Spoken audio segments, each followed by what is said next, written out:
the right stuff. But there's another side to Cooper's lifetime in aviation, one that for years he would only discuss with close friends, until now. It involves his personal encounters with UFOs. For him, it began in 1951 while flying in Europe for the U.S. Air Force. There, Cooper and other pilots witnessed an incident that has never been officially explained. A vast armada of UFOs flying in formation at extremely high altitudes. Recently, Yolanda Gaskin spoke with Gordon Cooper. In this exclusive interview, Colonel Cooper spoke for the first time on television about his encounters with UFOs. I've read about this incident you had in 1951, and you said you saw literally hundreds of unidentifiable flying objects. Yes, they were flying quite high. How high we couldn't tell because we couldn't get anywhere near their altitude. But they were either very large craft way up or smaller craft still well above what we could get to. For a day and a half, all of this happened. But then no one wanted to talk about it.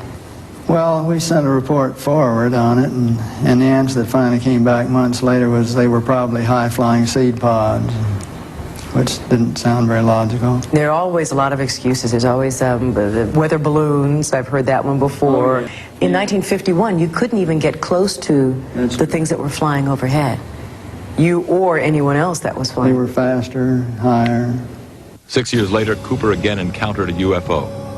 This one definitely was not a weather balloon. While supervising flight testing at Edwards Air Force Base, his military camera crew actually filmed an unidentified saucer-shaped object landing near the site.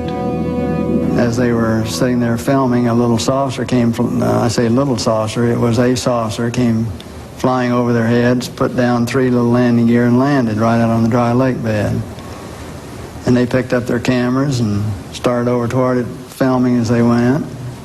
And when they got in fairly close to it, it lifted up, put the gear back in the wheel wells, tipped up, and took off at a great rate of speed. And so they came into my office and told me what had happened, and I sent them over to develop the film. And then had to go through all the proper regulations of reporting this, and we wound up having to send the film forward to Washington in the base jet airplane, and I don't know whether anyone's ever seen it since. Now, the vehicle that you just described, how similar was it to the very first sighting that you had back in 1951? Quite similar. It was about basically the same plan-form vehicle. They were double saucer, lenticular. But if you're going to be going in and out of atmospheres like Earth or other places might have, you certainly need a little more aerodynamic type of vehicle. And the saucer has the capability of going through the air at tremendous rates of speed and handling the bow and trailing wave without making shock waves. So it can be very silent while traveling at big rates of speed through the atmosphere. But sightings of UFOs weren't limited to the military. Cooper has commercial airline colleagues who've also seen UFOs. Yes, a friend of mine who's a captain on a major airline, at night was flying along, noticed this, suddenly a big glow came off his left wing, and he looked out and this big saucer was sitting right off their wing. And so he turned slide toward and it moved away, and turned back and it moved back in position, and turned to his co-pilot and said, do you see what I see? And he said, oh God, yeah, I do.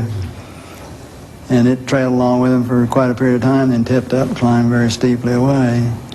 It was on Jim McDivitt's Gemini 7 mission, where they saw this glint of something metallic off in the distance, and he reported, and nobody had it listed on the ground, so he tried getting a picture of it, but the sun, unfortunately, was glinting off of it so bright, all you got is just a glint.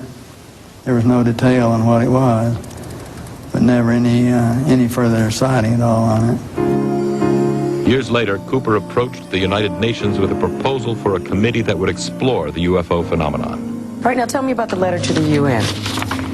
Well, the letter to the UN was in conjunction with a meeting that I had with Kurt Waldheim and the Security Council of the UN to try to encourage the UN to establish a committee to start comparing notes and data and information, and to really look into all of this from an unbiased, neutral point of view. Here's a quote from your letter. I believe that these extraterrestrial vehicles and their crews are visiting this planet from other planets and are obviously a little more advanced than we are here on Earth.